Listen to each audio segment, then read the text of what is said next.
Evening, everyone. Welcome to the Gwinnett County Board of Education's first public hearing on the 2026 GCPS redistricting. The meeting is now called to order. Dr. Taylor, I turn the meeting over to you and your staff. Thank you, Chair Dr. Simmons. We are here this evening to provide an overview of Gwinnett County Public Schools redistricting process and our draft boundary plan for the 2026-27 school year. The proposed boundary changes include the establishment of an attendance zone for our newest school, Mary K. Murphy Middle School, opening in August of 2026. This has an impact on the Archer, Tequila, and Grayson clusters. Tonight is the first of two public hearings required during the redistricting process. Interim Chief Operations Officer Patrick Burke and his team will provide this evening's overview. Mr. Burke, please come forward at this time. I'd like to thank you in advance and your staff for your continued work on this effort. Thank you, Board Chair Dr. Simmons, board members, and Dr. Taylor. Thank you for this opportunity to present this evening. As Dr. Taylor shared, we'll be presenting an overview of Gwinnett County Public Schools redistricting process and a draft plan for changes to school attendance boundaries for the beginning in the 26-27 school year. Gwinnett County Public Schools planning staff has a long history of tracking residential development in partnership with local jurisdictions, forecasting enrollment, analyzing capacity to determine capital investments necessary in our capital plans, and ultimately school redistricting of attendance boundaries to utilize capacity in those plans and to better utilize capacity throughout the district. Last time this team presented to our board was in 2020. It was the end of 2020. And at that time, we were going through what's called a reassignment process to create the second-year cluster that opened in 2022. It's a little bit different of a process. Back then, we had 3 elementary schools we identified, almost like puzzle pieces, and put them together to create the second-year cluster, which of course feeds Jones Middle School and second-year high school. This process is different. This year's redistricting is the first time in about a decade we've gone through a public redistricting process to actually change attendance boundaries. So not just those puzzle pieces, but actually moving lines of the puzzle pieces. As Dr. Taylor mentioned, draft plan this evening will accommodate our new Dr. Mary K. Murphy Middle School, as well as utilize available capacity within adjacent clusters. It's important to note this will be the first of several redistricting opportunities in the future to both utilize school capacity within our new Capital Plan 2031 and to use existing school capacity to better balance enrollment among GCPS schools. Our long-term objective is simple: to better house students within school buildings and to reduce or decrease the use of trailers for classrooms. Future redistricting will align to the district's Capital Plan 2032 schedule. Thanks to our community's continued support of eSPOS as the primary method of funding capital expenditures just a week ago today, our district staff are already collaborating cross-divisionally to finalize our Capital Plan 31 budgets. This involves refining estimates, cost estimates among divisions, among projects, revenue projections, all based on current economic data. Those data will be used to project capital cash flows that will include scheduled openings of new classroom construction projects. Information will be presented to our board during our public presentation of the capital budget in March. A plan outlining a schedule for future redistricting will follow soon after that. At this time, I'm going to ask Mr. David Barber, our Director of Planning, to come to the podium to provide an overview of our process and to review our draft redistricting plan. As he approaches, I want to echo the sentiments of Dr. Taylor share my appreciation for Mr. Barber and our planning team's work over the past few months and their continued work on this effort as we approach the December board meeting. Thank you. Mr. Barber? Thank you, Mr. Burke, Board Chair Dr. Simmons, board members, and Dr. Taylor. I'm David Barber, Planning Director for Gwinnett County Schools. I've been in the department since 2001 and have witnessed incredible growth in Gwinnett through the years. And that growth continues in pockets around the county. Through the higher growth years countywide, school attendance boundary change used to happen nearly every year. I personally know of someone who bought a house in the Decula cluster, but 3 years later it was redistricted to the new Mill Creek cluster. Then 5 years after that, it was redistricted to the new Mountain View cluster. Same house, same address, same family, with 3 students living in 3 different clusters in 6 years, eventually having students graduate from 2 different high schools. Well, that was my house. That was my family. That was my kids in a very high growth period here in Gwinnett. And we still see those high growth periods, and we're experiencing that now. So, throughout the process, the planning department reviews boundaries each and every year, and we can make proposals of boundary changes annually to the superintendent. And we did that this past summer. Throughout the process this fall, our school attendance boundary procedure has been followed using the criteria that you see listed here. And just hitting the highlights, we want to keep that cluster feeder pattern intact, where a certain number of elementary schools feed into 1 or 2 middle schools, which then ultimately feed into the high school cluster name.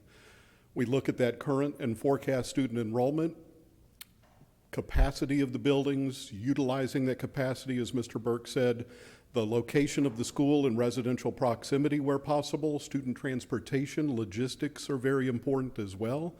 Identifiable boundaries are used, and not limited to rivers, major roads, railroads, commercial development parks, and recognition, if possible, of those neighborhood boundaries where even neighborhood amenities are shared, trying to keep those groups together when and if possible.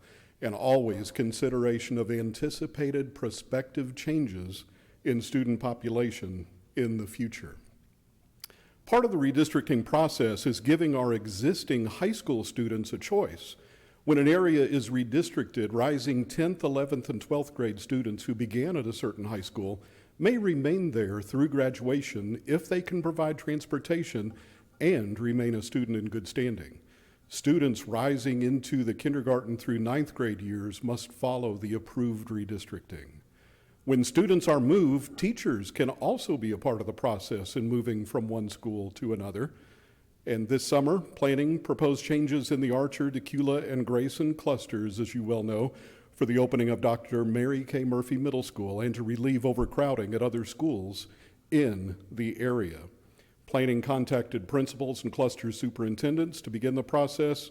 Those redistricting committee members worked with us in the planning department. September 16th was our initial meeting. September 17th is when the information went public on the website. And the next day, the online survey commenced. Committees gathered input through the rest of September and October, summarized and presented their findings to planning last week. I'm highlighting the Grayson cluster for starters, as we have a lot of representation from that cluster here tonight, and just wanting to explain the incredible growth that we've seen in the last few years. As you can see on this chart, Tripp, Bay Creek, and Grayson High School need relief as they are among the most overcrowded schools in the district. The recent boom in growth is evident by the increase in the number of trailers needed since 2021, as we have gone from 0 trailers in that cluster then to 92 trailers in the Grayson cluster today. We have over 1,000 community members who have participated in our redistricting survey that you can see responses with the dots on the map indicated the people who are positive responses with green dots, neutral with gray, and negative with the red dots. About 2/3 of the respondents were parents. About a quarter were staff or community members, and we heard from 122 Gwinnett County students as well. First, the top half of our redistricting areas, including Decula and the northern part of the Archer cluster, as you can see here, and then followed by the well-represented Grayson cluster and the southern part of the Archer cluster as well. You can see, again, the green and the red dots and some gray dots intermixed, which were neutral. But again, the parent percentage, 2/3, is what's showing up in that circle diagram that has nothing to do with the color of the dots. It's just positive and negative and neutral dots on the map. The 12 current schools are involved with this redistricting, and this next slide has a lot of information on it, but for those interested at their particular school, you can find it quickly. The Archer Cluster schools at the top, then the Decula schools, and then the Grayson schools. The areas at the bottom of the screen are the redistricting area numbers that we have on the map, and this shows how many students are affected in each one of the redistricting areas. The column in the middle is the redistricting change for each one of the schools. If the number is in black, that means the number is going up, a positive change. If the number is red, it's a negative change to that particular school with the numbers going down. And you can see each one of the redistricting areas on the right.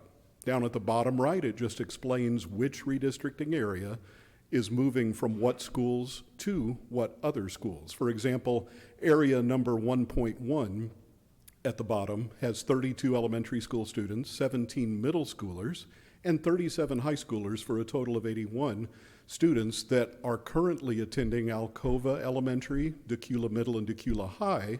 And on to the right, as you can see, highlighted in red, they are proposed to move to Lovin Elementary, McConnell Middle, and Archer High School.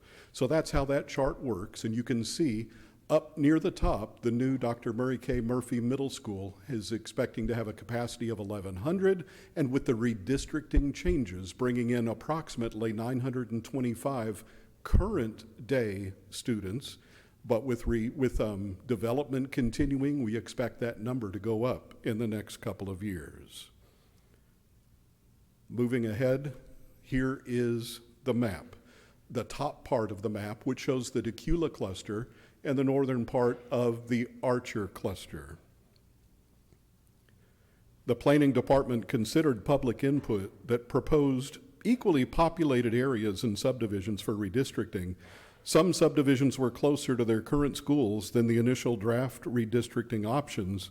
Many possibilities were and still are being considered. As Mr. Burke mentioned, this is just one part of a multi-year redistricting approach, and we will be revisiting other parts of these and other clusters in the near future. We have just over a month left for public input, and changes to these maps are still possible before the final vote at the board meeting on December 18th. At this time, we are moving forward with the original draft plans for this northern part of the map seen here, area 6.1 in gold up near the top. That is Alcova Elementary currently, and we're proposing to move that, again, just elementary students only, to Decula Elementary. Area 1.1 down near the middle left of the map is currently Alcova, Decula Middle, and Decula High as well, but proposed to move to Lovin Elementary, McConnell Middle, and Archer High School. Just to the right of that is area 1.2 in pink. Alcova, Decula currently proposed to move to Harbins Elementary, Mary K. Murphy Middle School, and Archer High School. And moving on to the map showing the bottom half of the Archer cluster and down to the part of Grayson, we are showing area 1.0 in pink. That is just areas in pink moving to the new Mary K. Murphy Middle School only. Elementary and high remains the same. 1.3 near the top center of the map is currently Cooper Elementary, McConnell and Archer, and that's proposed to change to Harbins Elementary, Murphy Middle School, and Archer High School. The end result is that all the areas in pink on this map become the new boundary for Murphy Middle School. It also becomes the new boundary for the adjusted Harbins Elementary School. And as you can see down at the bottom of the map at 1.4, currently Tripp, Bay Creek, and Grayson High School proposed to move to Cooper, McConnell, and Archer. There were rational, good ideas received during this process of gathering input and data. This data involving equally populated neighborhoods from the Grayson cluster, but those neighborhoods were closer to the current attending elementary and middle schools. Also, suggestions involving another cluster did not address the immediate need for relief at Tripp and Bay Creek. What we're going to do is pass this off to our public. And when speakers come forward, I'm going to leave either the maps or the chart on the screen for you to reference if needed. And at this time, I will turn the meeting back over to Board Chair Dr. Simmons to introduce our public speakers. Dr. Simmons?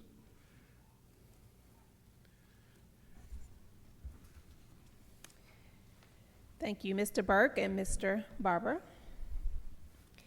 Next, we will have constituents' comments. Ashley Abriel, please approach the podium closest to you. And Analia Martinez, you are on deck at the other podium. Thank you.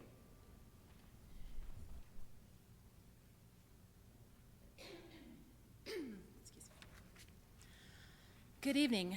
My name is Ashley Abuel, and I'm here as a parent, a homeowner, and a proud member of the Central Park community, along with our neighboring communities, Bennett Farm and Eleonora. When my family bought our home 4 years ago, schools were the top priority. We only considered homes zoned for schools rated 7 or higher on great schools. Because like so many families here, we can't afford private school, and we want the best public education possible for our child. We deliberately chose to live in the Grayson cluster for its strong academic reputation. We strongly oppose this redistricting proposal because Grayson schools outperform Archer schools across every major academic indicator and at every level. Tripp Elementary, where my son is a 4th grader, was named a National Blue Ribbon School last year and ranks among the top 5% of Title I schools in Georgia, an incredible achievement given its overcrowding.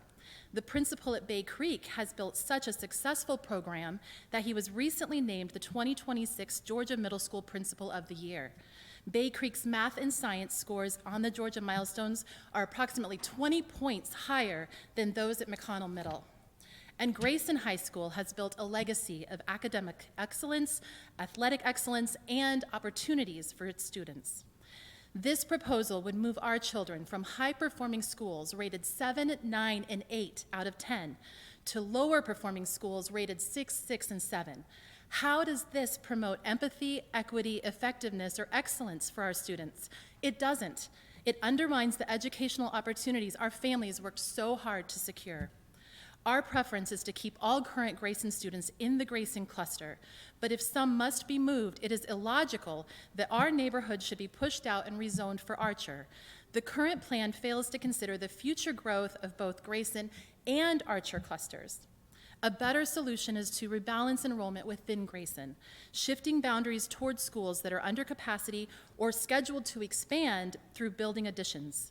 When you factor in the planned additions to Tripp, Starling, Bay Creek, and Grayson High, rebalancing within Grayson would more effectively address both short and long-term needs.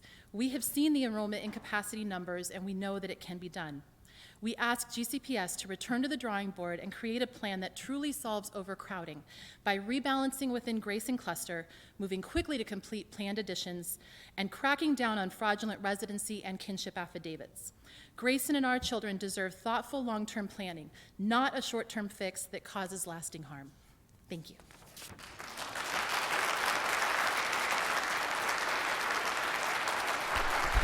Analia Martinez, followed by Heidi Lockhart.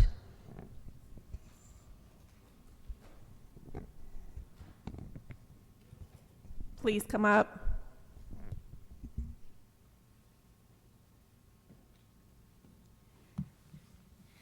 Hello, you all. My name is Heidi Lockhart, and I am a student at Decula High School. I'm here today because the new rezoning decision affects me and many other students in our community. I've been a part of the Decula cluster since elementary school. My friends, teachers, coaches, and teammates have been a big part of my life and growth, not just academically, but personally too. Decula personally feels like my home. Next year, because of the rezoning, I'll have to have a permissive at the school that I've been at since last year. This affects me because I really do enjoy having the option to take the bus home or take the bus to school sometimes. And now, because of the rezoning, I can no longer do that, and I can no longer chat and joke around with my friends on the bus. I also really enjoy Decula High School because I'm able to be a part of clubs and organizations that I've been a part of since middle school, and I'm also on the track team there. I understand why rezoning is sometimes necessary, but I just want you guys to know that this decision affects more than just where we go to school. It affects our friendships, our opportunities, and our sense of belonging. I hope that you guys will consider the students that have been there for a while and that you guys find ways to support us through this change. Thank you. Thank you, Heidi. Tayana Green, you're up next. Tayana Green, followed by Patrice Thompson.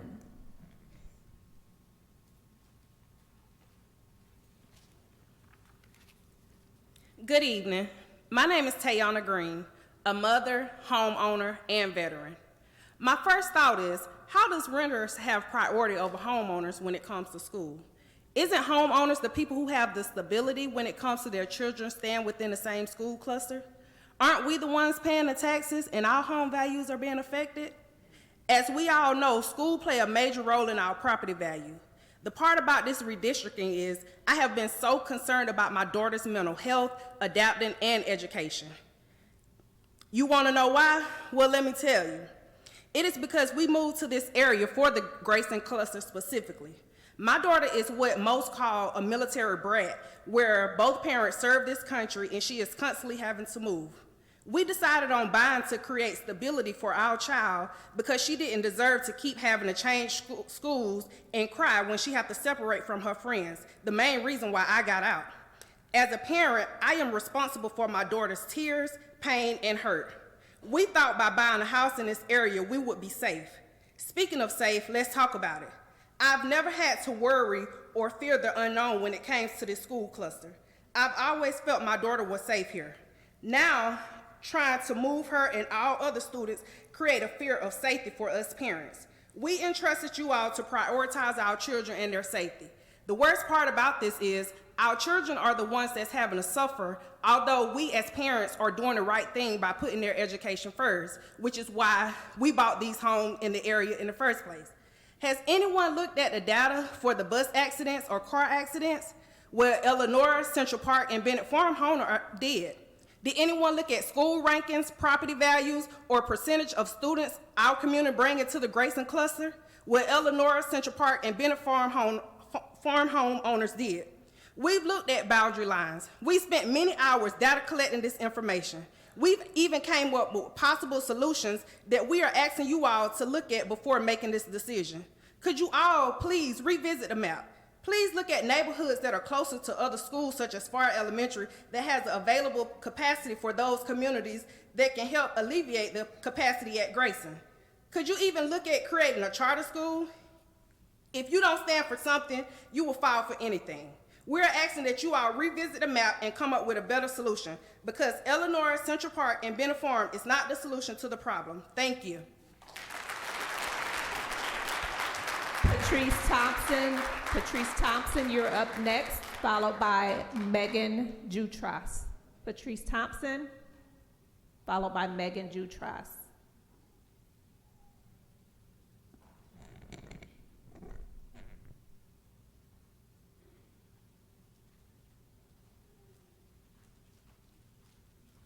All right.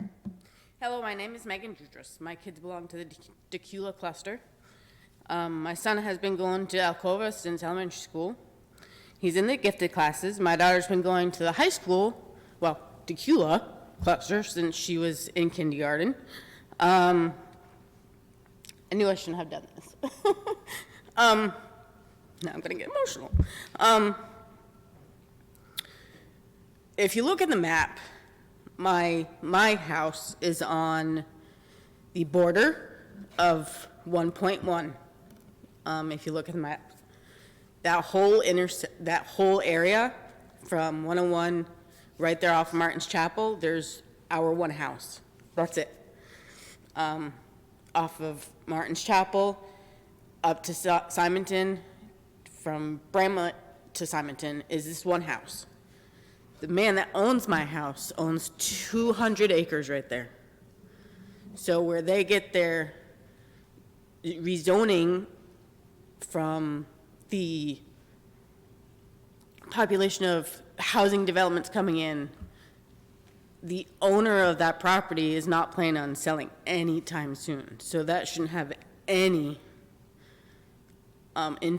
effect on my kids moving at all, because it's not happening.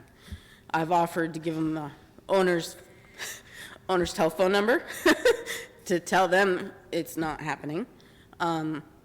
So I guess I don't understand why my one house is the only house on that road that will get rezoned, when if you walk across the street, my kids will be able to go to Decula. So it doesn't, the way they split it makes absolutely no sense to me. So our concern is that mostly. Besides, my kids don't want to change schools. They've been going there since kindergarten. My daughter has the option to keep going to Decula High, but she will, obviously. But my son is 9 years old. He just turned 9 yesterday. 9 years old, and he wants to keep with his friends that he's been going to school with since kindergarten. Like I said, he is in the gift classes. I don't know if that makes a difference. I've heard it doesn't. But for him, it makes a whole bunch of difference because of the learning curve that could happen. That could go downhill if he got changed. And it's just, huh? And then Archer High, I've heard, has a lot of bad reviews for education-wise and certain other things. And in Lovin, I haven't heard anything about them at all. So I just want to keep my kids where they are. Thank you so much. All right. Next up, Simone Francis Robinson, followed by Tashina Butler.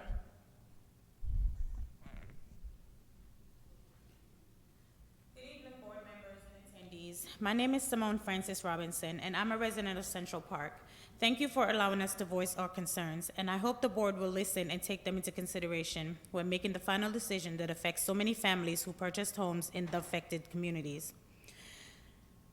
The choice to purchase in this school district was intentional.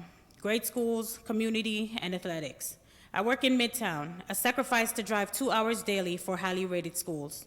Our families could have chosen Archer or any other school district, but we are raising leaders, and they deserve the best offered by the Grayson District, and we shouldn't be forced by the board or GCPS to send our children to lower performing schools, not just in athletics, but test scores, behavior, and from my experience, teachers who actually care about our children.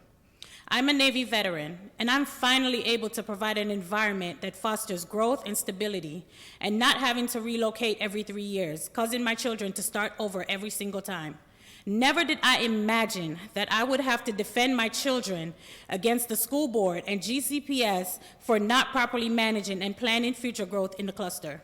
When Central Park was built 5 years ago, the county determined our neighborhood would not adversely affect the population of the school. So why are we now being targeted for rezoning? Some questions to consider and discuss.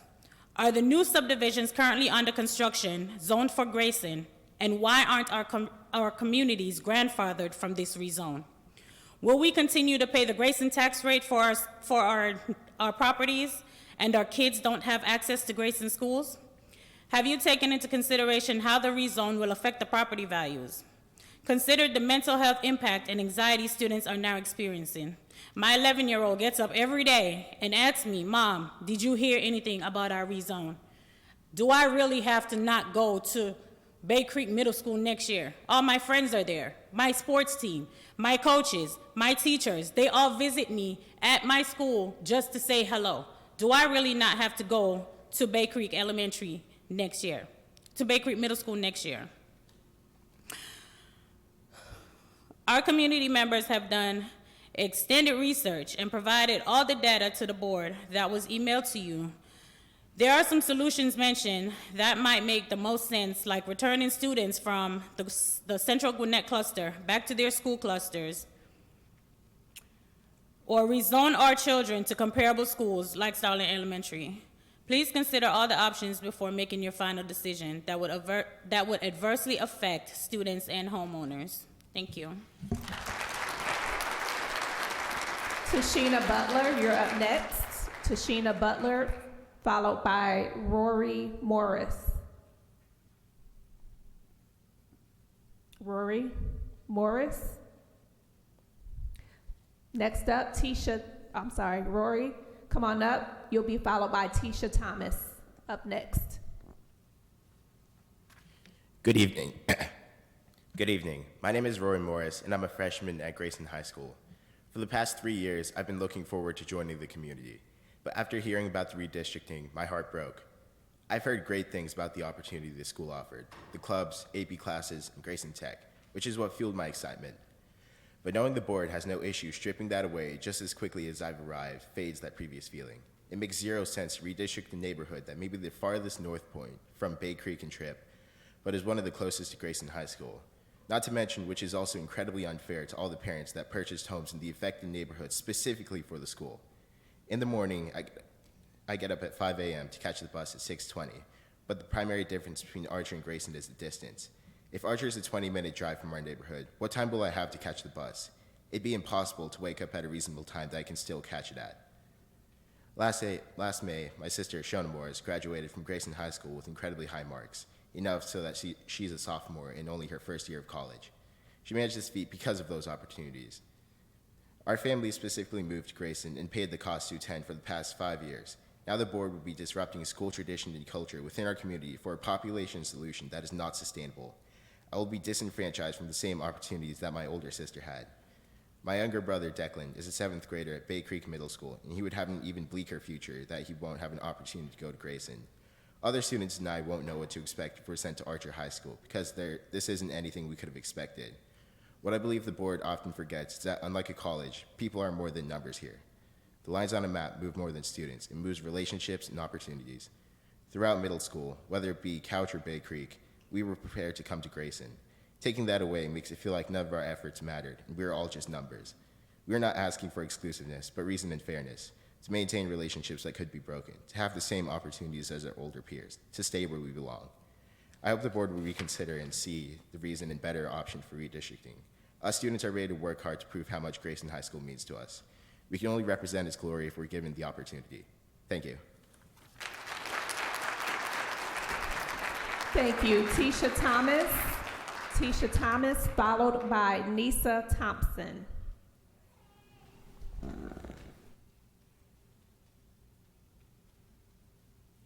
Hi everyone. My name is Tisha Thomas. I am the resident of Trouble Walk neighborhood. I'm here for Archer Cluster. Right now I have 2 kids. They're going to the W.J. Cooper, and at this moment they are so comfortable, and they are gifted in that school, and the behavior-wise, they are so good at that school, and it looks like the new rezone. They're going to the Harbin High School, and we are not really comfortable. When we look, the rate is really low. The W.J. Cooper, the rate is 6.7, and the Harbin is 5. And when we research it and when we talk to someone, we did not hear any good review about that school. So we really understand what's the reason for rezoning, but we really appreciate if you give to the good rate school, since they are already in the good rate school. And the kids are also, they already start getting upset about this rezone because they are already saying they started saying they don't want to go to the new school because of the friends. They are comfortable with the teachers. They already know about the school. And it looks like we are in Trouble Walk. All the next neighborhood, it didn't affect. So please consider my concern. As a parent, we are really concerning if they go into the low grade school. We don't want them to be downgraded. Thank you. Nisa or Nessa Thompson, you'll be followed by Jaffe Vadakektum. Hi, good evening, faculty, staff, board members, and members of the community. I live in Eleanor community. I do want to echo the sentiment that everyone here shared tonight. A lot of the issues that they have shared all resonate with me.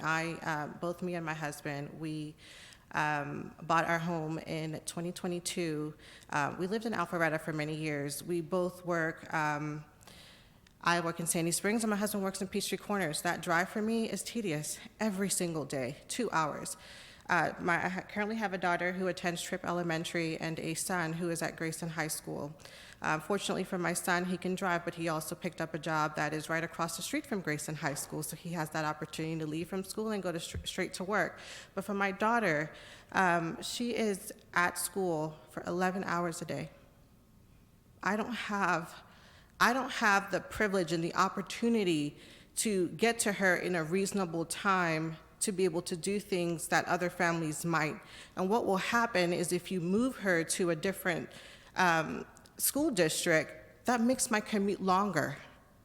That makes my life harder.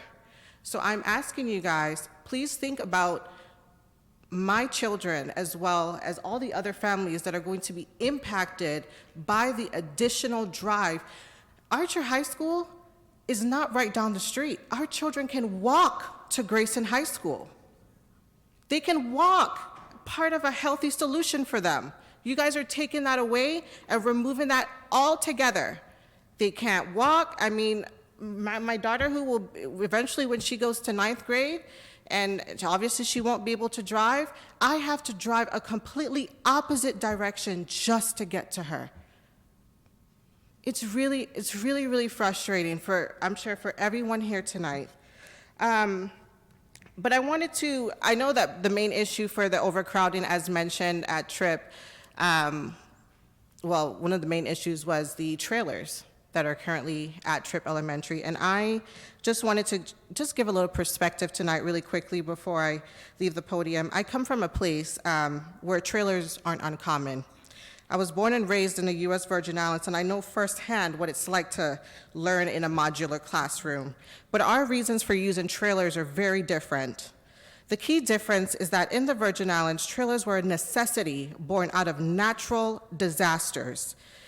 In Gwinnett County's issue, trailers are a symptom of unmanaged growth, a problem that could have been anticipated and addressed with better planning. So because of your failure to manage growth, families and students are now asked to shoulder the burden of this disruption, to be uprooted and reassigned rather than to see solutions implemented. Shifting overcrowding from one cluster to the other doesn't solve the problem. It simply moves it around. My children are not pawns to be moved around because of your poor planning, and I would love for DCPS to take accountability. Next up, Jafi Vadakadam, followed by Manisha Patel. How you doing, everyone? My name is Jafi Vadakadam. I got 2 kids in Cooper Elementary School. Our subdivision is Tribble Mill Walk, and if you're going towards Archer on New Hope Road, we're like the last subdivision before getting to Cali Still Road. I have other nurses that I work with that's next to our subdivision. That's Great Rivers and Highland Manors. They have no changes in their school district zoning. My kids, because of the whole COVID, going back to school from digital learning was so hard for them. They just recently adjusted, making friends. And, my oldest was going through a lot of anxiety, me working at a crisis stabilization unit. It was hard for me to teach her, coping skills and everything, and I don't want her to go through this again. The only thing I'm saying is that, we're right next to Great Lakes and Highland Manors, just because we're the last subdivision before we get into Cali Still Road. I do not want them to go to Harbin Elementary School because of the ratings and everything that I hear about it. My kids are in gifted classes, and I want them to continue and be happy with their friends that they're with. They ride the bus together with the same kids that are in Great Rivers and Highland Manors, it's going to be real rough for them to, make new friends, and I just don't want to see my kids go through this panic attack and anxiety again. So if you guys could consider at least Triple Mill Walk to not be changed like what our neighboring subdivisions are, it'll be great. That's all I got to say. Thank you. Next up, Manisha Patel, followed by Kevin Ingram. Good evening, members of the board and GCPS leadership. My name is Manisha Ann Patel, and my family and I are new resident of Central Neighborhood in Grayson. We just closed on our new home in June, and we're still unpacking boxes and trying to settle in. The main reason we chose Grayson was for our 5-year-old son, Krishu Munjal Patel. He's got speech delayed, currently nonverbal, and enrolled in IEP program at Tripp Elementary. And we wanted to give him the very best opportunity to learn, grow, and support it. After months of research, we decided to move on from Lilburn to the Tripp Elementary District because of the strong reputation and the ratings of 9 out of 10 school ratings at the time. And it had IEP program. We knew we were making a big change, but we believed it was worth it. This was not an easy move. Both my husband and I work in downtown Atlanta. That's about 2.5 hours each way. So we spend about 4 to 5 hours every day commuting. But we chose the sacrifice because we believed Grayson schools were the right place for our child's future. Now, just a few months later, we're being told that our neighborhood, Central Park, is being rezoned away from the very schools we moved here for. That's very disheartening and very heartbreaking. It disturbs not only my son's special education progress, but it also lives of so many other families who moved here with the same hope for better school stability for their children. The rezoning adds unnecessary mental and financial stress to families who trusted a district information, invested everything to be here.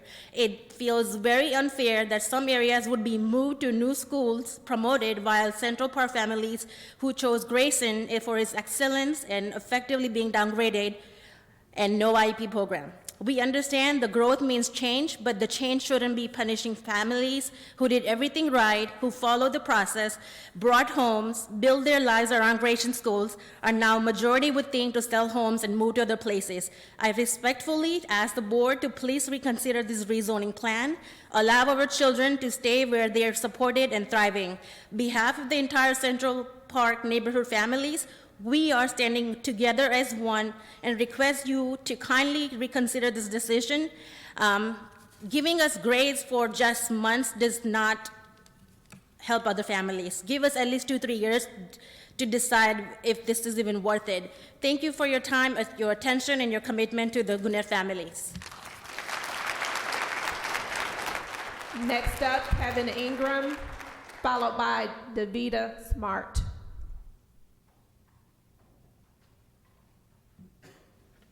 Good evening. I'm really here, standing here. Me and my family, I want to take y'all back to 2020. My family and I transitioned from Snellville to the Grayson cluster on purpose. We've now purchased 2 homes in this cluster. The last home we recently purchased, we didn't want to move, but our family was growing, our kids were growing. They got bigger, we needed more space. The only thing we were looking for in a home when we bought that last home was to not affect our children again. I think the board is taking lightly the consideration of the effect it have on children because it was not easy. She's still transitioning now. But it was not easy for my children to transition from Snellville to the Grayson cluster. I live in Central Park as well. My daughter cheers there.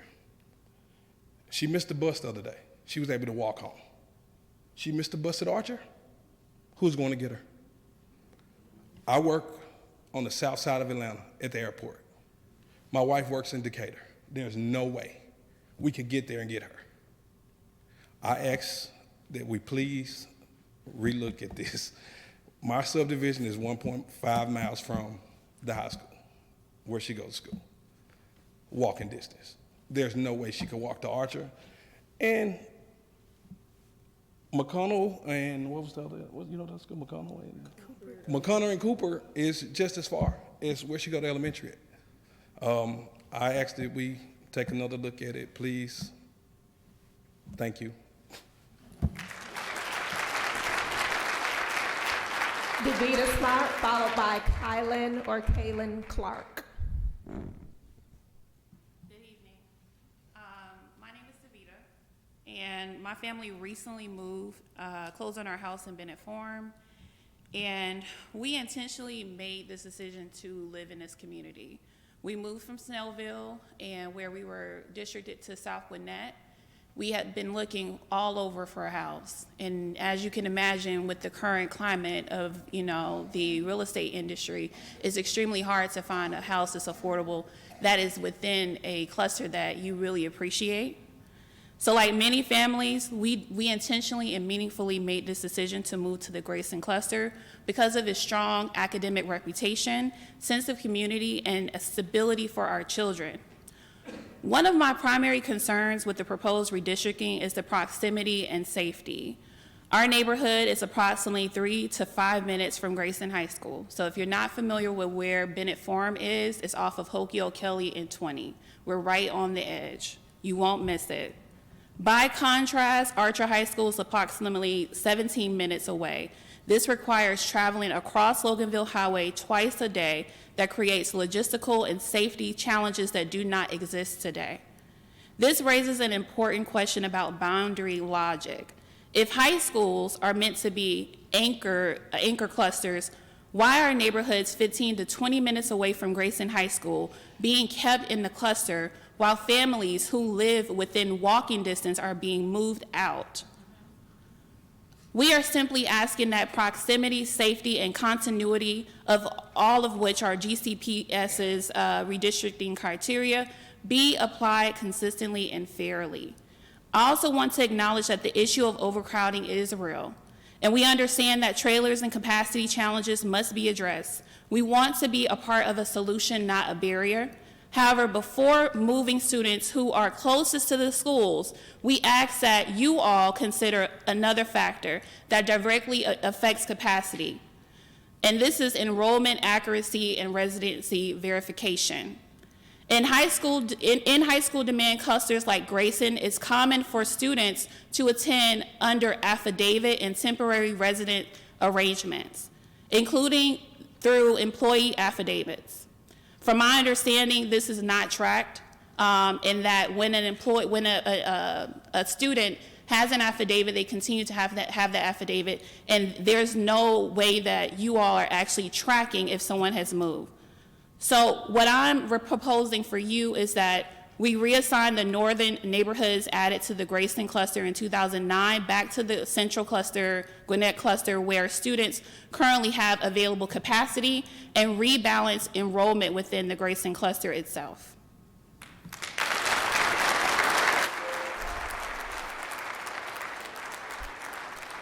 Kylan Clark, you're up next, followed by Oxchill Reyes.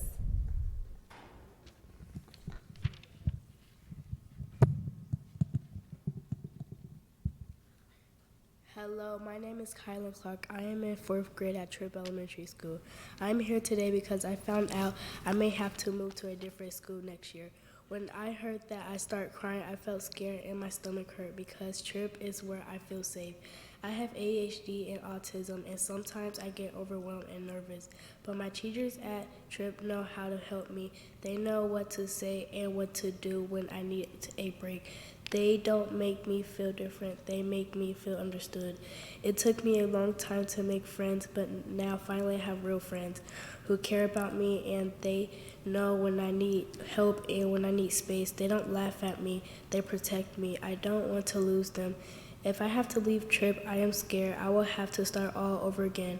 I am scared I will eat lunch alone again. I am scared I won't know where to go when I feel overwhelmed. And I'm scared I will not have anyone who understands me. I work so hard to feel safe here. I don't want that to disappear. Thank you for listening to me and for thinking about how these feel for kids like me. I just want to say where I feel safe. Thank you. Oxchill Reyes, followed by Lakia Reed. Good evening, members of the board, and thank you for giving me the opportunity to speak tonight. My name is Xochitl Reyes. I'm a resident of the Central Park community. I'm here on behalf of the families from Central Park, Bennett Farms, and Eleanora, families who are deeply concerned about the proposed rezoning that will move our neighborhoods from the Grayson cluster to the Archer cluster. I know at first glance, rezoning may seem like a simple boundary change, but for many of our families, this decision carries far greater consequences, especially for those of us whose children are part of the dual language immersion program in the Grayson cluster. When we enroll our children in this program, the county asked us to make a long-term commitment, a promise to support our children's bilingual education journey from kindergarten through fifth grade and beyond. We gladly accepted that commitment because we believe in the value of language, culture, and global education. However, this proposed rezoning breaks that commitment, not by choice, but by circumstance. While the county says families may continue in the Grayson DLI program through a permissive transfer, that option is only feasible for those who can manage daily transportation. For many working families, that's simply not possible. That means if these neighborhoods are rezoned, countless students will be forced to withdraw from a program they've invested years in, a program that benefits their academic success, their cultural awareness, and their future opportunities. Imagine a child who has spent years learning in 2 languages suddenly having to stop. They've put in a lot of effort into that. They've had to struggle a lot and take lower grades in math and science because they were trying to learn a new language at the same time as they were trying to learn the material. Beyond academics, we have built something truly special in our current schools, a real community. Over the years, the teachers, staff, and families have become more than just educators and neighbors. They've become part of our extended family. Many of the teachers live right here in our neighborhoods, and their care extends well beyond the classroom. In my own life, several teachers have stepped in to help and care for my daughter while my son was hospitalized many times. That kind of support cannot be measured in test scores or attendance charts. It's the heart of what makes our community strong. This is not just a logistical issue. It is an issue of equity, access, stability, and belonging. Families who can afford flexible schedules or extra transportation will be able to stay in the program, while others will not. That creates an unfair divide in a program that was designed to give all students an equal chance to thrive.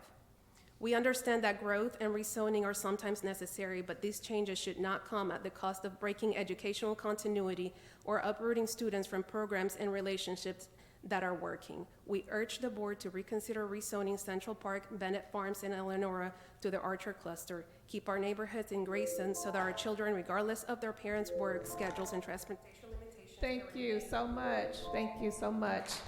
Next up, Lakia Reed. And after Lakia, we'll hear from Michael Johnson.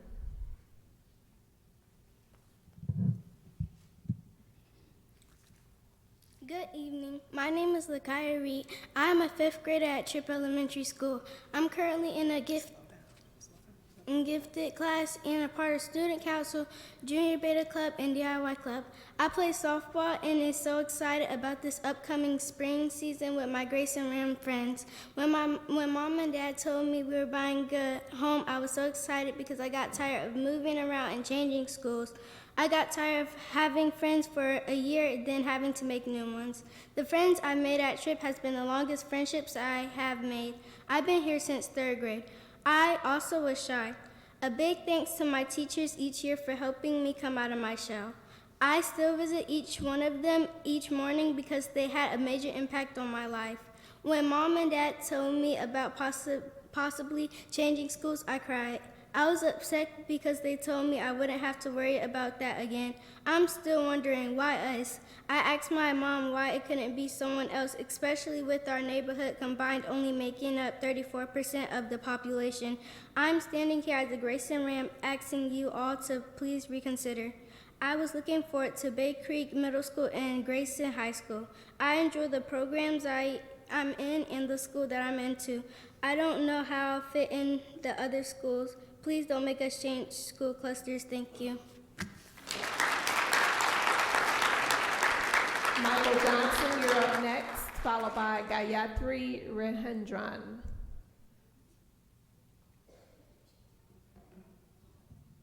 Hello. I didn't come up with anything pre-written, right? I just wanted to come out here. I wanted to be able to see what the plan was, right? And mine is not so much an argument to get you to change your mind. Mine is more of I'm trying to understand the why of what you did.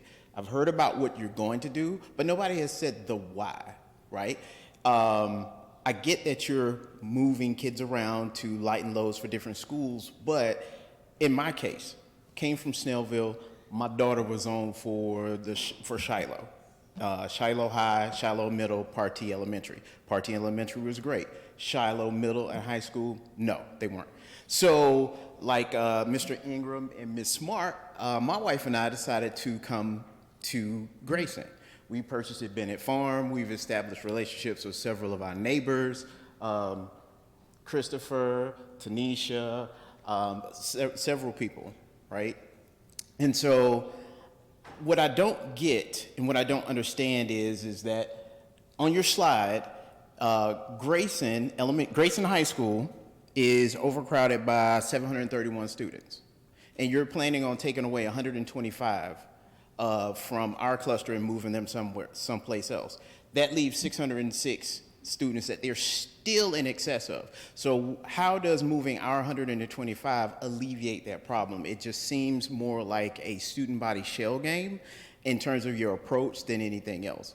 So I'm a fair person, and I hope I haven't stepped on anybody's toes, but I'm not concerned about your toes when I, as a father, have to go to bat for my daughter and make sure she got what she needs. And on that, I'll yield. Thank you. Gayatri Rahendran, you'll be followed by Brianna Clark.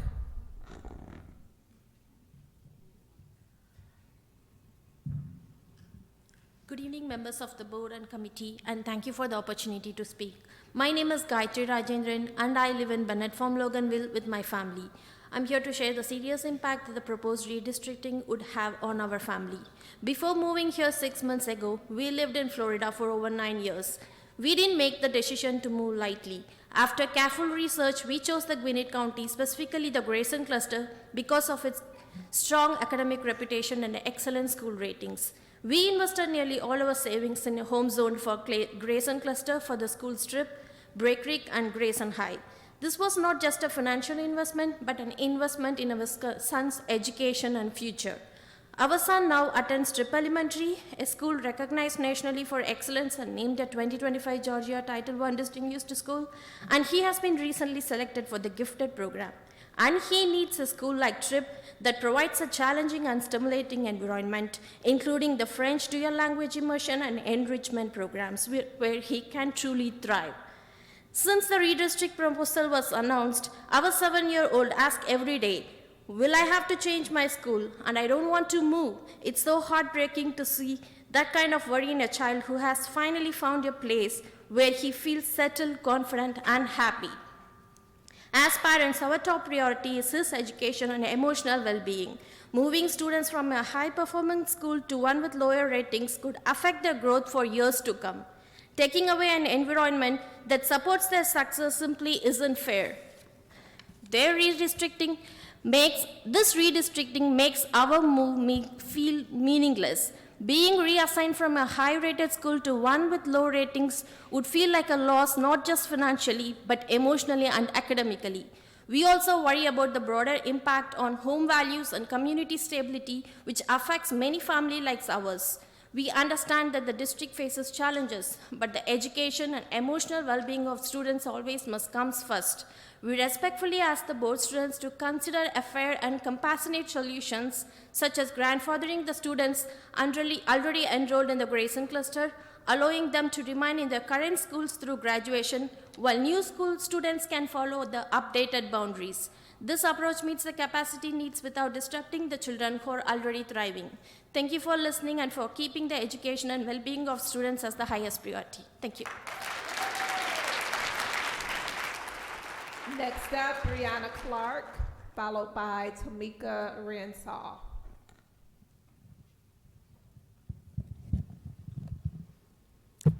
My name is Brianna Clark, and I'm a parent at Eleanora neighborhood. First, I want to thank you for what you do and for listening to the families affected by this proposal. I am asking you to reconsider or postpone the rezoning of our neighborhoods away from the Grayson cluster. For many of us, this is not simply a change in bus routes or attendance lines. This would disrupt the emotional, academic, and social stability our children rely on every day. Like many families here, we moved to this community intentionally, making financial sacrifices, uprooting routines, and trusting this district because of Grayson's reputation for excellence, support, and community. The trust was built not only on school culture, but on consistent academic performance and athletic leadership. The Grayson cluster has a strong, proven record in both areas. The consistency, or the Archer cluster, while filled with dedicated educators and wonderful students, has not consistently performed at the same level academically or athletically. The disparity matters when we consider long-term learning opportunities, competitive programs, and our children's future success. To have that foundation change now leaves many of us feeling let down by the very system we believed in. I want to share something personal here. My daughter is in the dual language French immersion program at Tripp Elementary, a program that does not exist at the schools we will be reassigned to. She has this opportunity because she is here in this Grayson cluster. And my son, as y'all met before, he is a high-functioning autistic child with ADHD. Tripp Elementary has provided him with stability, intervention support, and teachers who truly understand him. He has thrived there emotionally, socially, as you could see, and academically. That progress took time, it took patience, it took trust. Removing him from that environment would not just be difficult, it would be harmful. If rezoned, my children will be separated into different clusters, routines, and support systems. For my son, the loss of familiarity is not a small change. It's a disruption to his sense of safety and belonging. I have a written statement from a colleague of mine that is a licensed clinical social worker with over 12 years working in public schools. She shared that sudden school reassignment can trigger anxiety, regression, and emotional withdrawal, especially for children with neurodivergent needs. She reminded me stability is not a luxury, it is a developmental necessity. We are not standing here alone here. In just days, over 600 plus parents, educators, and community members have signed our petition asking only for reconsideration, more time, or alternative solutions. We are not ignoring the overcrowding. We are asking that solutions do not come at the expense of our children's emotional well-being, academic stability, and developmental progress. There are long-term data-supported alternatives, including rebalancing within the Grayson cluster and revisiting previous boundary expansions that relieve overcrowding without uprooting children who are thriving. Another viable option is to grandfather currently enrolled students and their siblings into the Grayson cluster. This allows transitions to happen gradually and respectfully while preserving the stability our children have already built. We are not here to resist, but to partner, to work with you, not against you, toward a solution that reflects the district's values of empathy, equity, effectiveness, and excellence.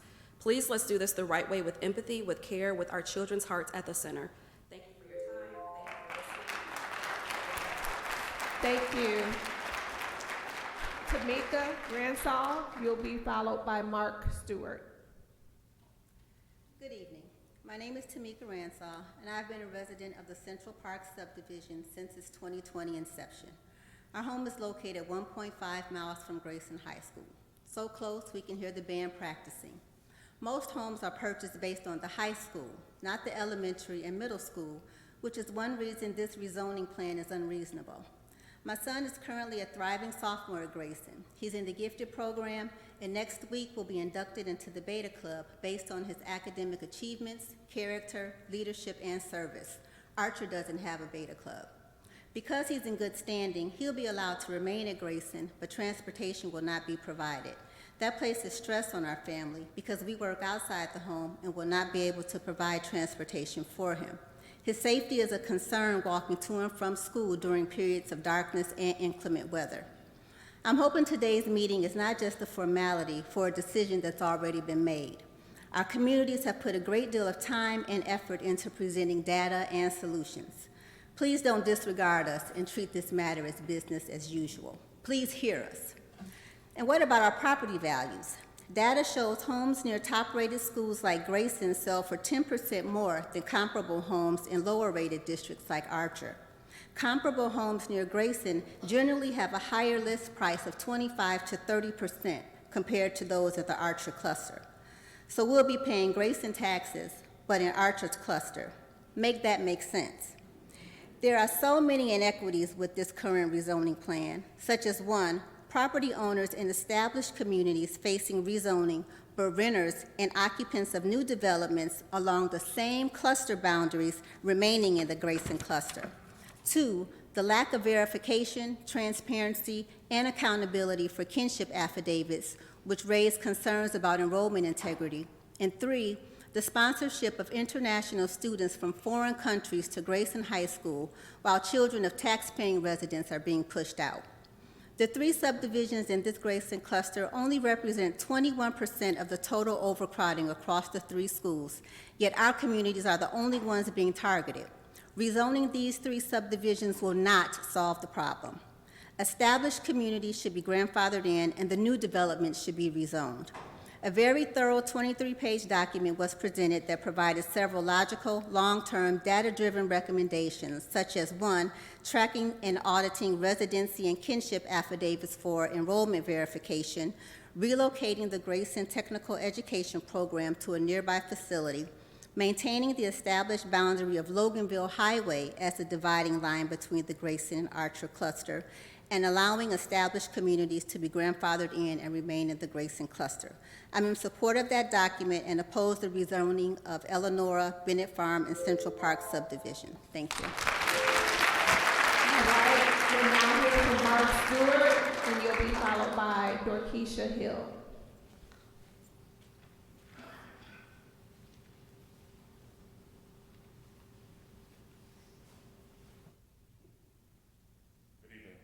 My family and I reside in Central Park neighborhood for the past 4 years.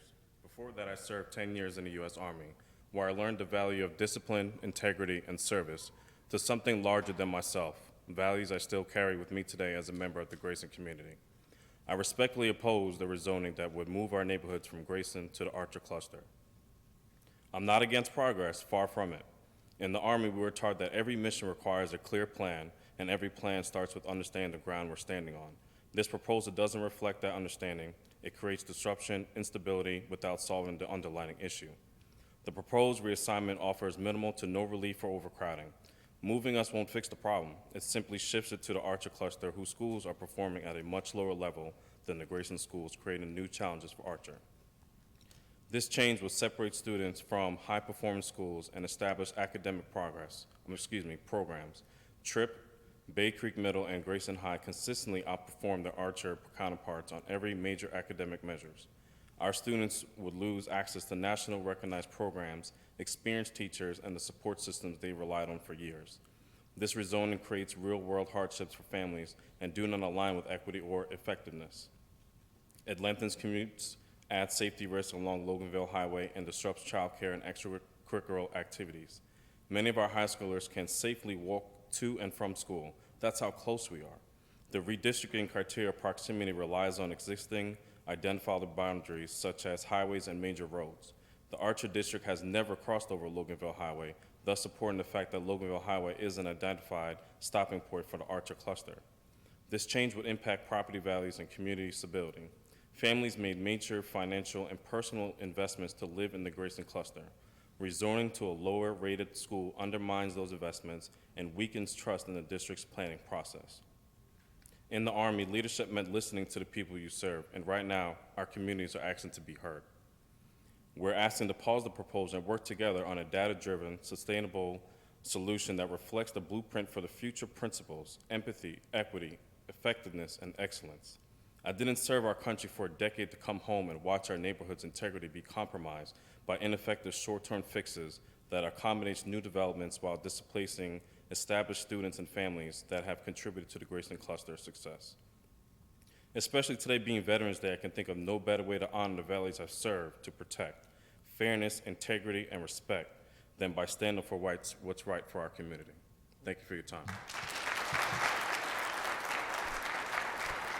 Dorkeisha Hill, you're up next, followed by Bella Johnson.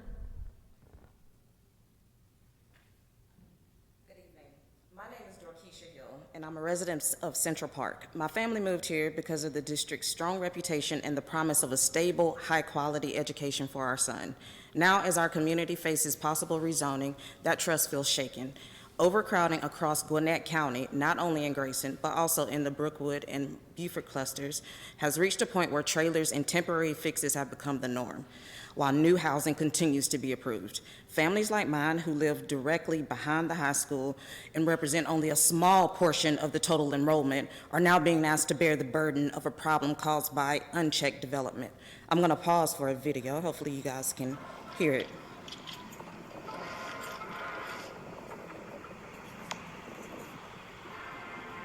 I'm here in Central Park. That's the sound we hear from our homes, the sound of pride, connection, and community. Is why we moved here early before our son even reached school age, so that he could grow up rooted in the same school traditions we've already come to love. Rezoning us away from that doesn't just shift boundaries. It severs the very community we built our lives around. We were told our subdivision was selected because we're the furthest from Tripp Elementary, yet neighborhoods like Tiffany Cove across the street from Bennett Farm and Central Park share identical proximity. This decision crosses Loganville Highway and divides communities along Hokio Kelly, further fragmenting neighborhoods. Rezoning us out of the cluster is not an impactful fix. It will not eliminate most of the trailers or meaningfully reduce overcrowding. Instead, it disrupts children, fragments neighborhoods, and ignores the root cause, growth that continues to outpace our schools' capacities. Within just the past 3 years, new communities like Westgate and Dove Lake have broken ground in the Grayson cluster, with several more underway in both Archer and the Grayson cluster. Not to mention our neighbors across the highway on Loganville, Independence, they completed their last phase of construction at the same time as Central Park, so it can't be a matter of timing.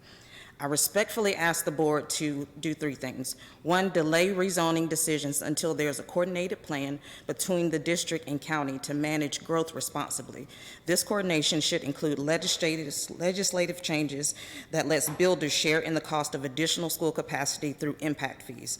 2nd, advocate for limits on new housing approvals in overcapacity clusters and engage the community early in the process. We want to support you. 3, prioritize stability for families who moved intentionally for the schools they believed in. Parents shouldn't have to fight this alone to protect the quality and stability of our schools. The district should lead that effort with us. We all want Gwinnett to remain a place for families that are proud to call it home, but that requires foresight, transparency, and the courage to say when enough is enough. Thank you for your time and your service to our students. Next up, Bella Johnson.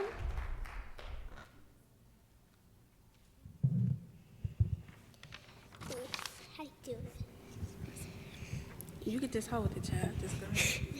Hi, my name is Bella Johnson, and I'm in 3rd grade at Tripp Elementary. My family just moved in April so that I could go to better schools. I don't think kids should be removed from their school if they just move like me, like I did. When I first came, I was nervous because I didn't know anyone, but now I have friends and a nice teacher like Mr. Rodriguez. I am happy at Tripp. I heard that I might have to go to a different school, and that makes me sad. I don't want to go. I just got there, and I don't want to start over again. I love my school and my friends. I looked it up with my parents, and the new school doesn't have as good scores as Tripp. That makes me worried because I want to keep learning a lot and do my best. Please let me stay at Tripp Elementary. Thank you.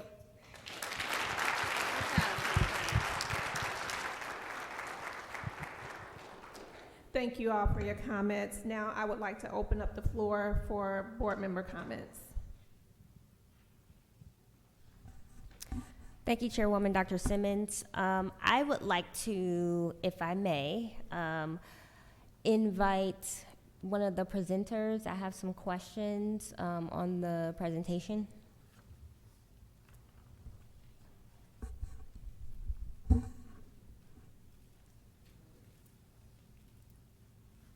Yes. Thank you. So I have a couple questions, and they're in a few buckets. So on page,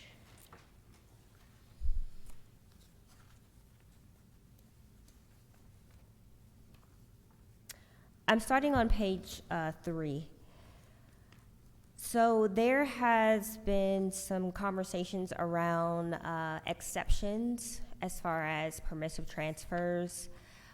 So with exceptions to the current plan, could you go into more details of what those exceptions are?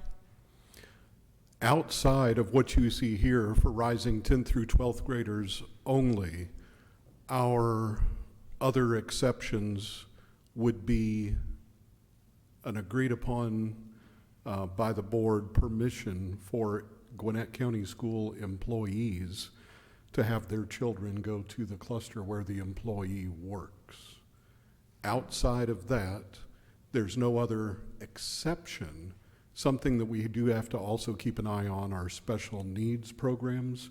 They're not all located at certain schools.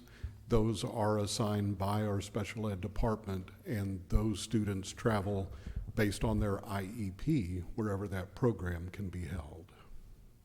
Thank you. So you mentioned special needs, and there is a slight distinction in my mind between special needs and students with disabilities, special education programs generally.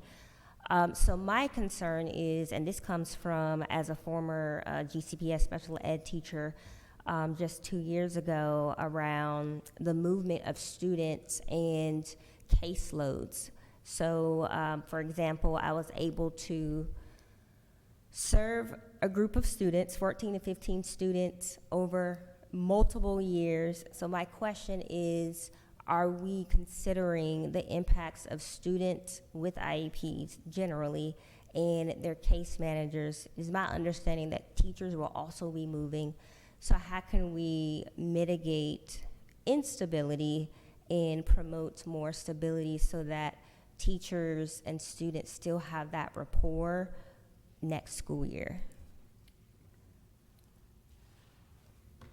So you are correct. Teachers sometimes move as well. It'll depend ultimately on our forecast for next year in each of these schools. IEPs drive the students' needs, so ideally their needs are going to follow them to whatever school they're assigned to.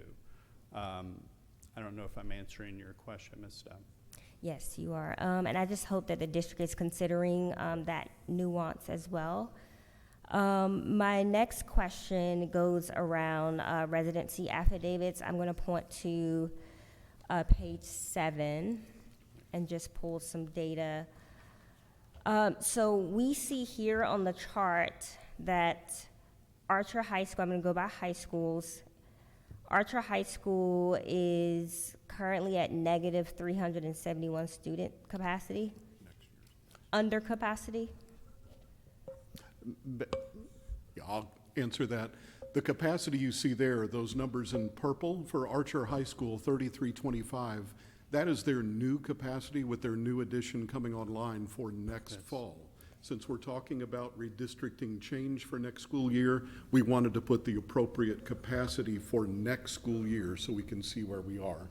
And those 3 schools in purple, Archer, of course, Murphy Middle, and Harbins, have the new construction.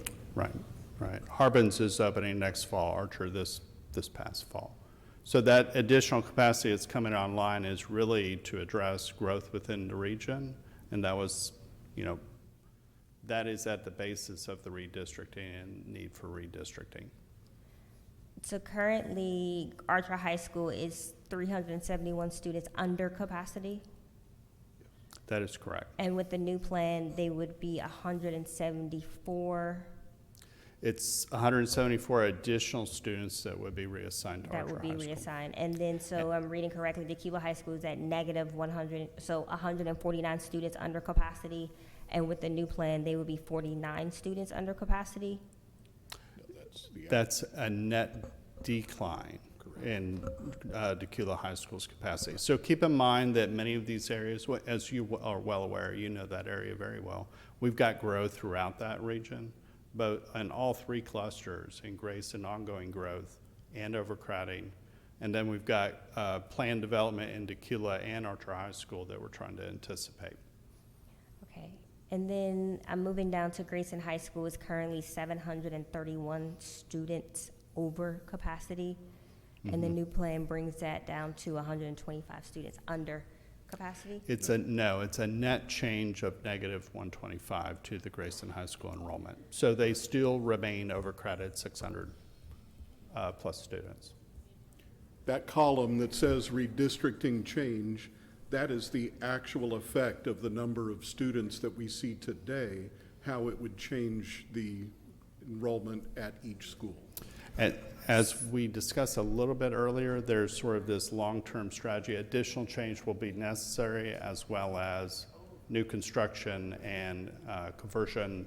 One of the comments that was mentioned tonight about potentially relocating some programs to create some opportunities for reconfigurations of existing space, that is a part of the conversation in the long run.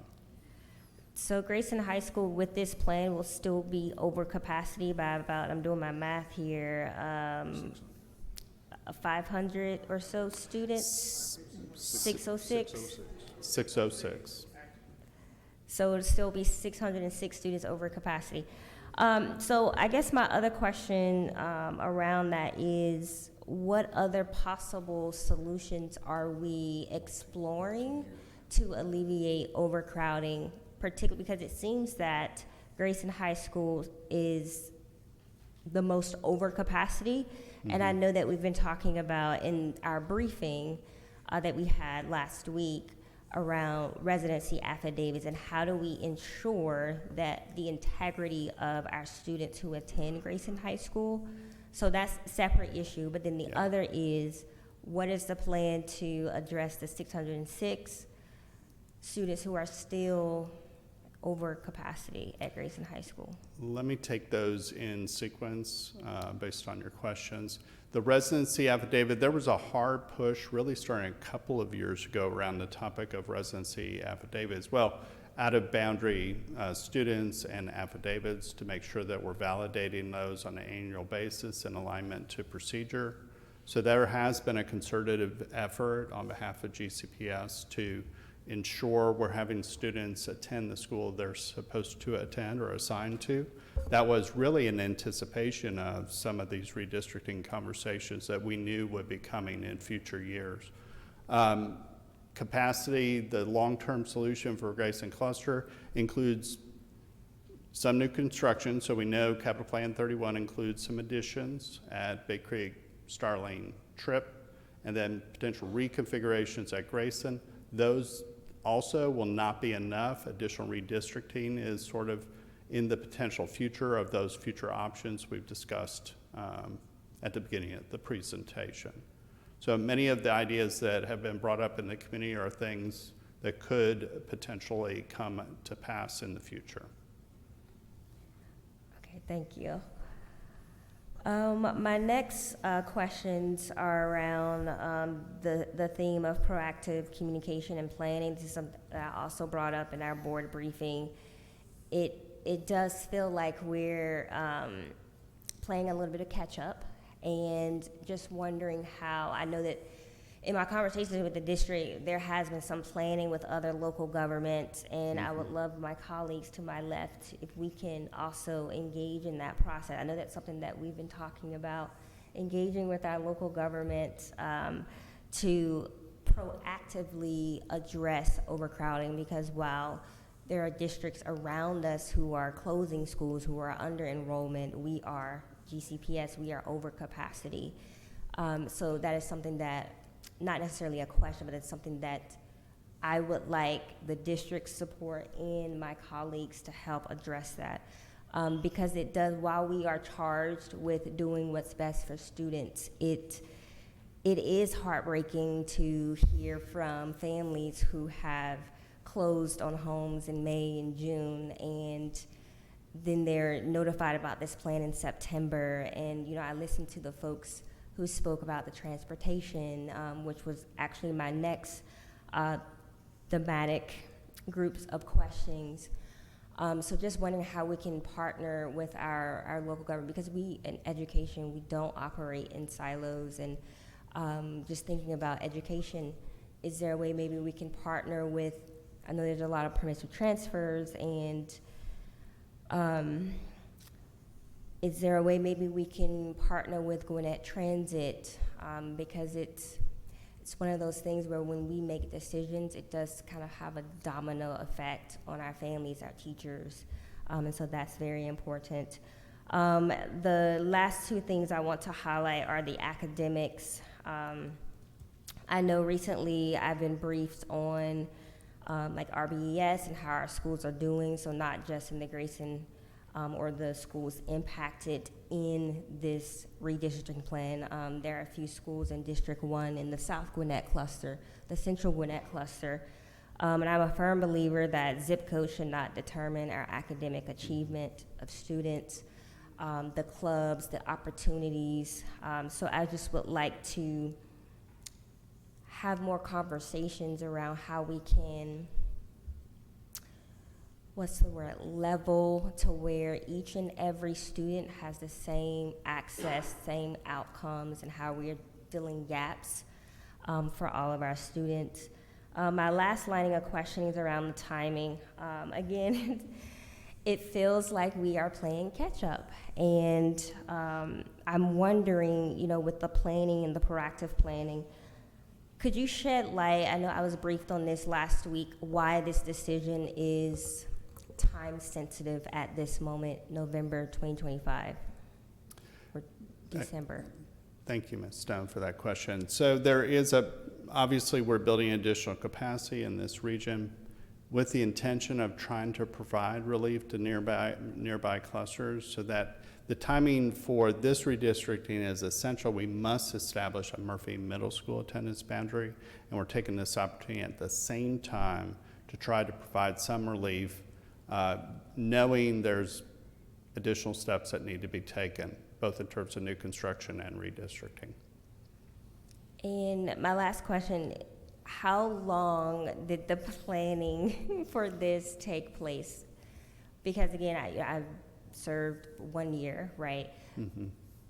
Was this a part of the plan 2-3 years ago, and how was that maybe communicated to the public? So let me speak generally about development approval. We do work closely in partnership with our county and municipal planning departments. That is very intentional because we're trying to identify where growth is going to occur. We do that to help build our capital plans, to identify investments for the taxpayers that make sense based upon available capacity within the region. So there is a partnership. There is no, school systems don't have a say in the approval process. So we do provide information on a monthly basis. That information is actually posted to our website, just in full transparency that we're sharing information on a regular basis in anticipation of growth. Back to your question about the timing of this. The current capital plan approved these projects. They're part of the 2020 resolution. So Archer High School addition, the new middle school in the Archer cluster, now Dr. Mary K. Murphy Middle School, and the Harbins addition, with the idea of providing additional capacity to the region to provide relief. We will track and do track every development in this county. We keep a database of everything. What we have to track on an annual basis is how quickly each are absorbing according to the housing market. And that's the difficult part of what we do. We know where development is coming. Which ones sort of take off first is something we have to track on an annual basis, which is why we update our forecasts every year, both short and long range forecasts. So was this known, this boundary change several years ago? No. Was the capital plan inclusive of these projects with the anticipation of providing overcrowding relief to the region? The answer is yes. The exact regions, that comes the year before. And the reason we do it the year before is it's the most current data available to make a redistricting decision, so the decision is lasting as possible. We don't want to move kids multiple times in a short period of time. So having the most recent data available at the time of the redistricting provides the most lasting result. Thank you for that. And then my last, it's just more of a comment, and I'm speaking to my colleagues as well as the district. I hope that we can proactively plan, clean up, tighten up the residency affidavits, because it is my understanding that has been echoed today that this is a part of a multi-year plan. So I want to get ahead because it feels like we're catching up. And so just want to do some more proactive planning on the back end. Thank you. Thank you, Ms. Stone. I'll be brief. Speakers, all of you who came out and prepared your comments, thank you so much for speaking on behalf of your community and giving us that input. It's incredibly important and vital as our staff and we make this decision. Veterans, thank you for your service. Thank you for taking the time. Yes.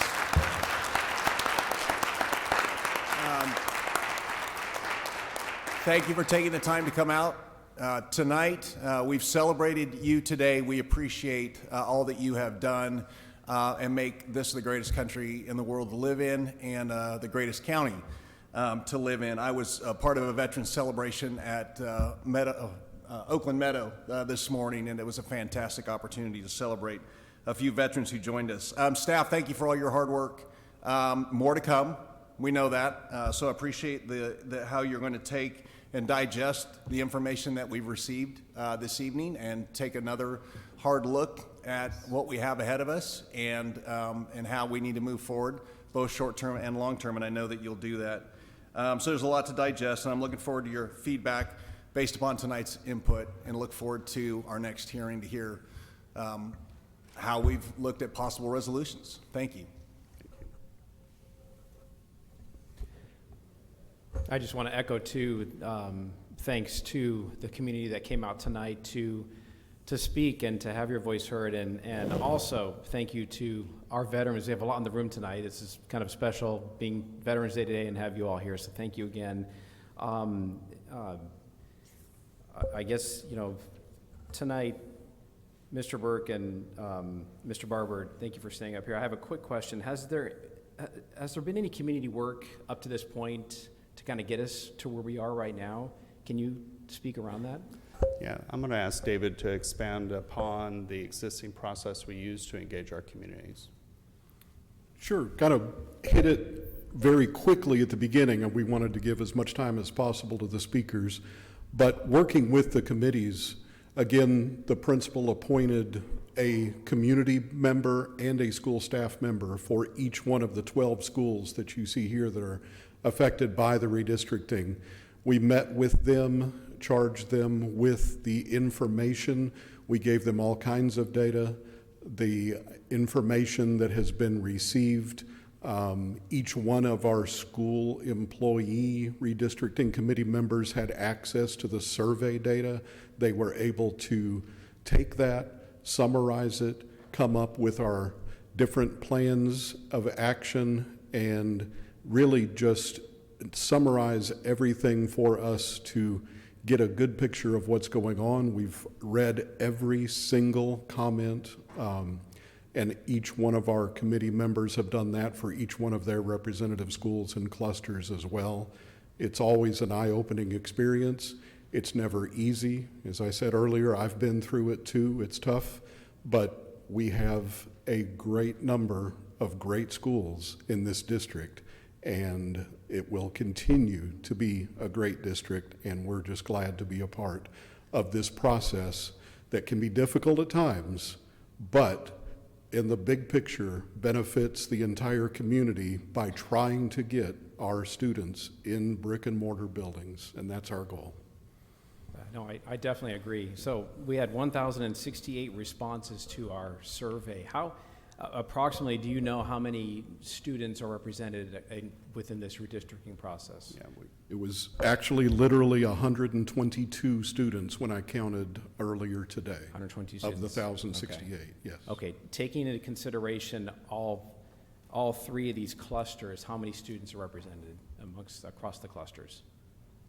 By How many total impact? Total, yeah. off the top of your head? Total number of students impacted by the redistricting. Oh, that's 1,757 here on this chart. Okay. Is the number of current students at the very bottom line. Okay, so this is the impact of the cluster. Okay. Correct. So, all right, so thank you. So, so it sounds like a good representation of respondents, a fairly good response, almost a little more than 50%, at least representation. So happy to see that. So, you know, clearly tonight, you know, certainly a common theme that I saw from the speakers was our community moved their families here for great schools. And I may sit here as a board member, but I also sit here as a parent. I have twins. We moved here for great schools. Gwinnett County, without a doubt, phenomenal schools. So all these comments hit home for me too personally, and this is a decision that I certainly will not take lightly, and I saw both you gentlemen taking notes over there, and I'm encouraged by that, and I hope that with that we're leaving tonight and going into December before the board is tasked with making this very big decision, that there is some movement, there is some absorption of all the information that our community has spent countless hours, it sounds like, putting together, grabbing data, pulling information, going out to county websites, talking to their friends and neighbors, and collecting it and bringing it to our attention. I'm certain, and I hope you have all that information at your disposal, that we can really dig deep into these maps and say, okay, you know, in addition to that common thread, I'm seeing proximity concerns. You know, why do we have neighborhoods across here from schools being shifted to other high schools? So, you know, these are things that are coming to my mind. I certainly would have issue with that if my kid was, you know, could walk out the door and go to the high school, and all of a sudden now they have to go 6 miles down the road to another high school. So again, speak from a parent perspective too, while also tasked with supporting our parents out here making this big decision. So I also agree with Ms. Stone's decision, or her comments about working with the county as a whole and managing growth. I mean, Gwinnett County has grown significantly over the last 10, 15 years, at least as long as I've been here, 17 years, almost 17 years. And it feels like the school system is busting at the seams, trying to absorb the growth of all these wonderful students coming into our system. Yet it took me 50 minutes to get here today, and I live 26 minutes from here without traffic. So it's the incredible growth is something that we do need to address with our county, with our commissioners, and figure out how we could manage that. I know you all do that and monitor the developing and the neighborhoods coming in. And the last thing I'll say is the residency affidavits are a concern of me as well, and I hear it throughout the district, and where I hear it mostly is where it comes to the athletes at the high schools. You see, athletes come in, they want to play at a high school because they could win games, they could win awards, yet they may not necessarily live in that particular home. They're putting an application because grandma and grandpa might live there, but mom and dad live somewhere else. So this is a concern. I do hear it when I go to the schools. We need to take a look at it deeper. So again, thank you to the community for coming out. Thank you, gentlemen, for what you're doing. Thank you to the staff for all that you're doing. And I look forward to our December meeting and for some good solutions.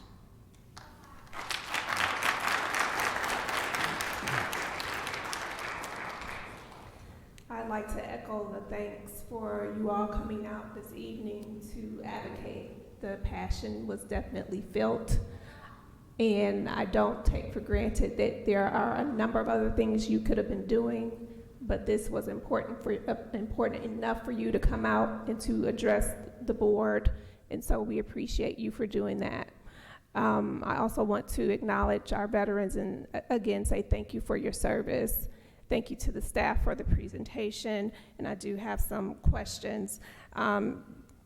There's a saying that oftentimes you have to hear things 7 times to remember them. So we keep hearing resident affidavit this evening, and I think the response earlier is that there have been some changes put in place over the last couple of years in response to concerns around the residency affidavit process. Can you all share specifically what those changes are so our community is aware of how the process has been enhanced and what that looks like.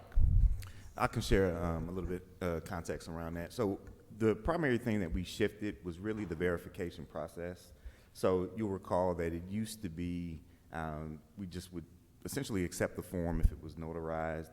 We did put in a expectation and requirement that there is some contact with the actual homeowner or the landlord, no longer just a simple signed document. So that's one of the major components that we put into place to try to make sure that there is some verification that there's the leases that were being produced or the residency affidavits that were being produced were actually verified and authentic from a homeowner's perspective. Thank you for that. I am concerned with how many trailers we have in the Grayson cluster and the amount of overcrowding and the minimal amount of relief that we will see. Of course, any relief is a step in the right direction, but when you see that, you know, Bay Creek Middle, we're only alleviating it by 79 students, that seems almost like a grain of salt. I'd like to hear more about how long has Grayson been overcrowded, and can you shed light on why we're just now getting to this point of redistricting, because it seems like with these numbers of Grayson High School being 700 students over capacity, that didn't happen within a year, or did it? It did happen over a fairly rapid period of time. So in 2001, again, no trailers in the Grayson cluster. And it's 2021, sorry. It's hard to believe we're here today, just a few years later, with 92 trailers on campuses within Grayson. So there has been rapid growth. The totals aren't here, but you can look individually at school enrollments and see the growth that's happened in a very short period of time. It's one of the areas of the county that's most rapidly growing, but also experiences existing overcrowding. So why today? Again, we're bringing on additional capacity aligned to the current capital plan that was approved by voters or paid for by the East Plus that was passed in 2020. Which revenue started to be realized in 2022. So these are scheduled openings, again, with the goal of relieving growth in the region. So that anticipated investment was to come into play this year to try to address some of the overcrowding. Doesn't address all of it, but it starts to move in a direction where we're addressing some of the overcrowding. So just to make sure I follow, because I'm looking at Grayson High School, we were already over capacity in 2021. Are you saying that we couldn't address being over capacity then because we were waiting on a funding source? Is that what I'm hearing? There wasn't any place to go. So Brookwood to the east, right? Some room and just south, but not a lot of room. And then Archer was overcrowded to the west until the addition to the east, until the addition opened. A little bit of capacity up in Central when the new program came on board at Central Gwinnett, SOTA. But it was anticipated that as these new projects open, that we would address overcrowding in the region. Because it almost looks like to me, with Grayson being over by 700 students, there are some high schools in other districts where that makes up a high school. So I'm trying to understand why we haven't considered even creating another high school in a Grayson cluster. Why is...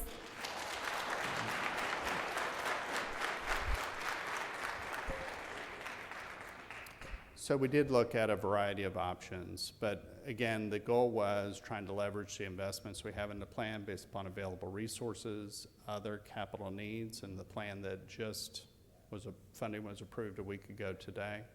The thought process is there's not sufficient overcrowding throughout with the available capacity to justify another cluster. So we did look at that as an alternative during our planning process early on in the capital planning for this program.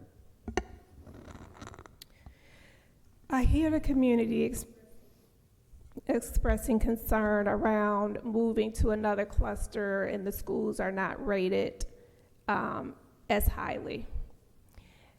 We are a system of world-class schools, and as a member of this board, I am very passionate about each and every one of our schools achieving at high levels. So I think the larger question and the challenge to the system is, how do we get these other schools up to par so our families don't feel as though, as someone said, they're being downgraded. So that is a challenge to our board and our district, and working together to make sure that our staff, our leaders, are well equipped to lead schools in a way where they're all achieving at high levels. So I just want to acknowledge that and uplift that we have work to do, and that we want all of our schools to be performing at a level 8, 9, and 10.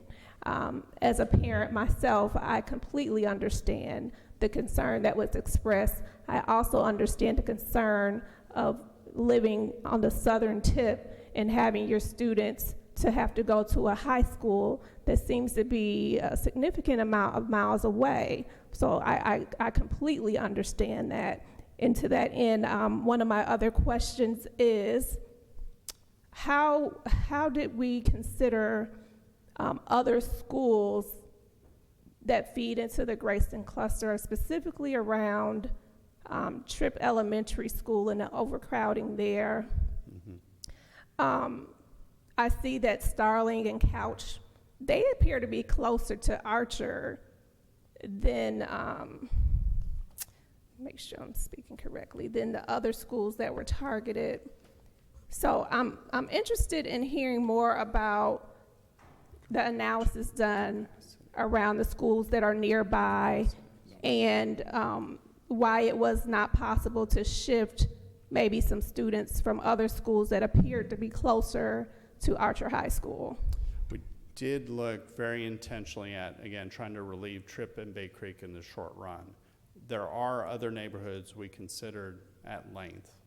Same challenges with proximity to the high school, looking at the distance from those subdivisions to the destination, potential destination elementary and middle schools. Of course, those two schools, both in Archer and in Grayson, co-located schools, or close to one another schools. In those instances, the neighborhoods identified this evening were slightly closer to the Archer Elementary and Middle than those other ones that were slightly closer to the Grayson Elementary and Middle. So that was a determining factor in trying to decide, okay, which of these two about equally sized subdivisions or complexes that could provide relief. That was sort of a deciding factor of how we looked at potential plans moving forward.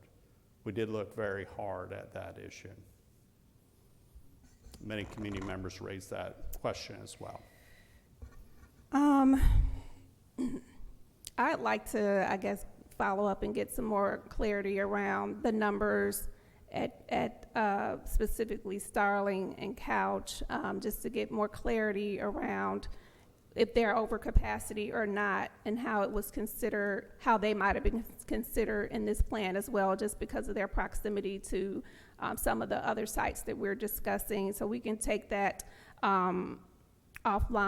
And to that end, can you share what, well, before I get to next steps, so everybody's clear on what's going to happen after this evening, to the point around collaborating with our commissioners to be more proactive, where are we as a district in terms of pursuing impact fees? If we have builders creating communities and neighborhoods, my understanding is that we could perhaps charge them impact fees, and then perhaps that could be used to create additional schools or facilities or additions. Can you speak to whether or not we charge impact fees, and if not, why that's the case? Yes, thank you for that question, Dr. Simmons. My understanding is Georgia statute does not permit the use of impact fees for school impact. There are some states where that is policy is the state law, but that's not true here, to the best of my knowledge, unless Mr. Gomez knows differently. But I've been in conversations over the years on that topic, and it has come up at the legislature, but has not passed. And that's something the state would need to empower us, the local jurisdictions, to do. Has it ever been a legislative priority? Does Gwinnett see that as being beneficial to our community? And has it ever been a legislative priority? And is it something that the district will support as a legislative priority? I really can't speak to that. Ultimately, board, of course, helps craft those legislative priorities, so certainly it's something we can discuss with Mr. Gomez and Mr. Goldie. I do know it has come up historically at the state legislature. I just don't know what those discussions have entailed, what the detailed conversations have Just been. in light of how much the Gwinnett has grown over the years and continues to grow, I'm surprised to hear that it sounds like it has not been a legislative priority. That's surprising to me. I'm not clear why it would not have been if it will provide an additional funding source to our school system. I can't speak to that. Yeah. I'm sorry, Ms. Okay. Dr. Simmons.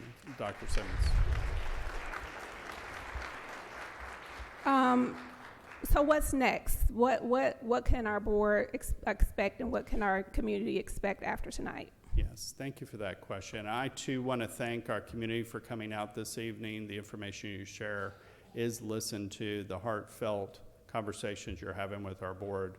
We are paying attention. So the next step in the process, we want to walk away, go look at the numbers, review the feedback we received tonight, continue to review the data that has been provided.